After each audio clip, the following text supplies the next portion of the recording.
बहुत गुस्सा आ जाता है लाइफ में, किसी बंदे के ऊपर, बंदी के ऊपर आता है, नहीं आता है? हद से ज्यादा गुस्सा। अब जितना आप उसके पर्सन के बारे में सोचते रहोगे तो जो हुआ वो याद आता रहेगा, जितना उसको रिपीट करते रहोगे गुस्सा बढ़ता जाएगा, हार्ट बीट तेज होती चली जाएगी, कुछ करने का मन करेगा। ऐसा होता है, नहीं होता है? वो गुस्सा बाहर निकलने के लिए तड़पेगा।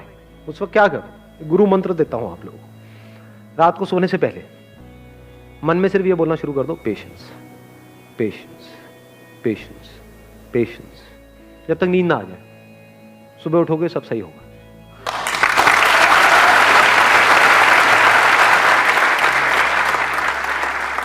आंसर्स निकल करके आ जाएंगे। 90% सिचुएशंस में पता क्या होगा कि मैं ऐਵੇਂ ही वेला गुस्सा कर रहा था, गुस्सा करने की कोई वजह ही नहीं थी, एक्चुअल में प्रॉब्लम है ही नहीं। 90% केसेस में प्रॉब्लम होती नहीं है, मिसअंडरस्टैंडिंग्स होती है। क्योंकि अगर एक्चुअल में प्रॉब्लम होती तो आप और वो जो बंदा है वो अलग हो जाते। 2-4 दिन बाद सब नॉर्मल कैसे हो जाता है? कभी सोचा है ये सब बातों के बारे में? फॉर एग्जाम्पल, आपकी और आपके माँ बाप की कोई बहुत बड़ी लड़ाई हो गई, 2-3 दिन तक तो ऐसा लग रहा है कि अब तो पता नहीं क्या होने वाला है। उसके 3 दिन बाद क्या होता है? हैप्पी बर्थडे बेटा, ले केक खा ले। सब सही नहीं हो जाता एकदम से। इसका मतलब क्या था?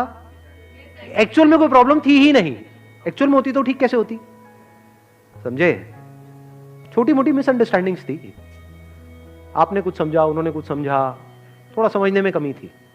बहुत बार ऐसा भी होता है कि प्रॉब्लम होती है, लेकिन जो कुछ आपको बड़ा करना है ना लाइफ में, अब ये छोटी मोटी प्रॉब्लम है, तो छोटी मोटी प्रॉब्लम की वजह से आपको छोटी मोटी लड़ाइयां करनी पड़ेगी। लेकिन ये लड़ाइयां आपका बहुत टाइम खा जाएगी और आपका बहुत माइंड खा जाएगी। तो आप कहते हो छोड़ यार, मेरे को इन छोटी मोटी लड़ाइयों में पड़ना ही नहीं है।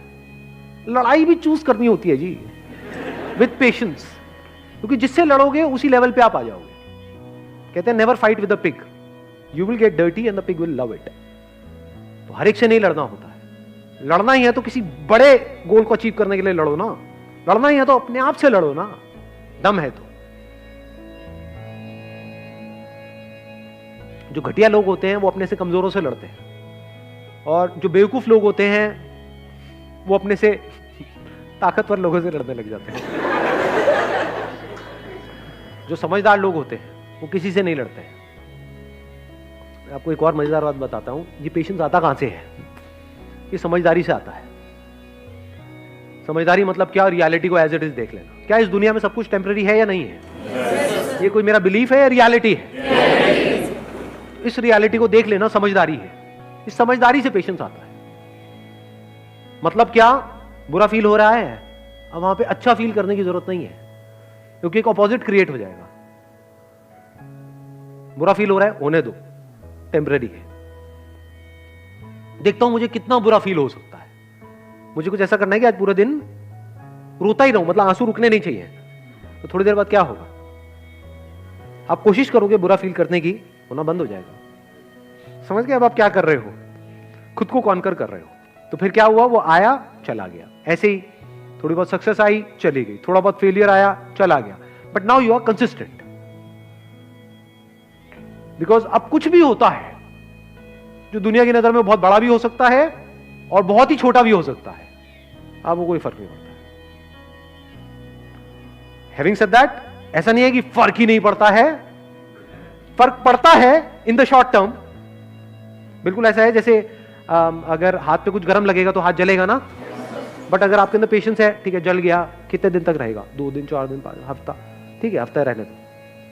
अब वहां पे आप रोने लग जाओ बैठ करके, तो गरम तो लगा लेकिन जला क्यों? तो पागल हो। और अभी आप हंस रहे हो, यही पागलपंती करते हो आप सुबह से रात तक। अरे भाई ब्रेकअप होगा तो बुरा लगेगा ना। अब ये सवाल नहीं होना चाहिए वहां पे कि मुझे बुरा ना लगे। बुरा लगेगा। Once you are attached to somebody, किसी के साथ में आप emotionally, physically, mentally, psychologically attached हो, एकदम से अलग हो जाओ, अरे हवा टाइट। बिल्कुल ऐसा है जैसे किसी ने आपकी बॉडी का कोई पार्ट काट दिया है, तो उस वक्त क्या चाहिए? पेशेंस चाहिए। What you can do is, रात को सोने से पहले 5-10 मिनट के लिए, जब तक नींद ना आ जाए, patience patience patience patience patience.